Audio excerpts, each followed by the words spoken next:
Hello mga katigang. Lunch time. Hubad na hipon.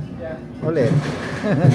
At saka chicken, walang kamatayang chicken, iba-ibang ano lang, iba-ibang luto lang. Meron din kaming garlic bread. At saka ito, spaghetti. Itong cheese na ito, mahal ang cheese na ito. Itong klaseng cheese na ito, manipis na dry.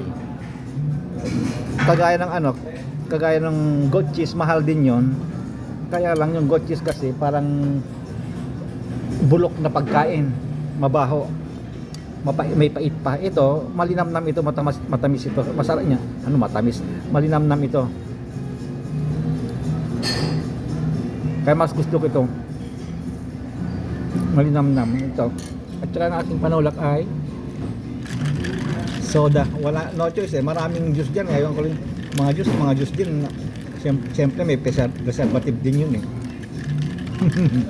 Maraming klaseng juice dyan Ngayon kain na tayo. Masarap itong cheese na ito. Mahal ang cheese na ito Ewan ko lang pangalan nitong cheese na ito Yung parang papel na sabi ko na dinurog na papel. Okay, bye bye mga katigang. Kita-kits tayo ulit mamaya.